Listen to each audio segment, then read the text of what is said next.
Most of the North Bay and most of the South Bay were large areas of salt marshes, and they're mostly gone, either for agriculture or for salt ponds, that kind of thing.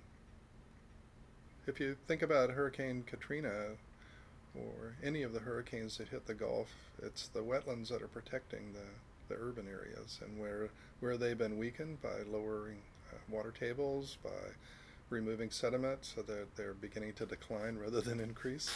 That's where most of the damage occurred. We've had wetlands for 5,000 years in the San Francisco Bay, and sea level rise has been going on at a little over a millimeter a year for centuries.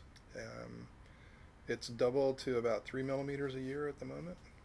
Doesn't sound like much, but it doesn't take long. If you think about what the forecasts are for 40 centimeters over a century up to 1.6, 1.7 meters in a century. So probably the next 50 years there's not too much concern, um, just because we have plenty of sediment in the water and wetlands will just accrete and stay up with it. It's after that that we start, all the models suggest we'll start losing them, and that's when the problems will happen.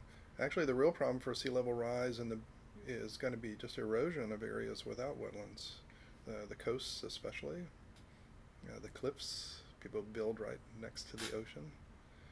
That's where the big problems will be most immediately felt.